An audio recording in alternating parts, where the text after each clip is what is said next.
Please అందరికీ subscribe. నమస్కారం అండి. మా పొలంలో ఉల్లి తోట వేసామండి. ఉల్లి పంట మా పొలంలో మొలకలు వచ్చాయండి. చూడండి, చూపిస్తాను. చిన్న మొలకలు కదా, కొంచెం జూమ్ చేసి చూపిస్తానండి. మీరు ఏం పంటలు పెట్టారో మీ పొలంలో అదేవిధంగా కామెంట్ చేయండి. ఏ ఊరో కామెంట్ చేయండి ఫ్రెండ్స్, మన రైతులందరికీ తెలుస్తుంది. ఆ గ్రీన్గా కనపడే అన్నిటండి ఉల్లి మొలకలండి. ఇదేనండి మా ఉల్లి తోట. మన ఛానల్ని చాలామంది చూస్తున్నారు కానీ సబ్స్క్రైబ్ చేసుకోవడంలో ఫ్రెండ్స్, సబ్స్క్రైబ్ చేసుకోండి. అదేవిధంగా ఈ వీడియోకి ఒక లైక్ చేయండి. చూడండి మా తోట.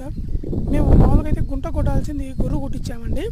రేపటి నాడు వాన వర్షం ఎక్కువైనా కూడా ఏ ఇబ్బంది లేకోకుండా ఆ గుంట కసాలం పడి అయితే నీళ్ళు నిలబడితే ప్రాబ్లం అవుతుంది. అయితే ఈ గురుసాలు అయితే నీళ్ళు నిలుచుకోకుండా పైన ఉంటాయి గడలు అని చెప్పేసి ఏ ప్రాబ్లం ఉండకోకుండా మేము ఇలా చేసామండి.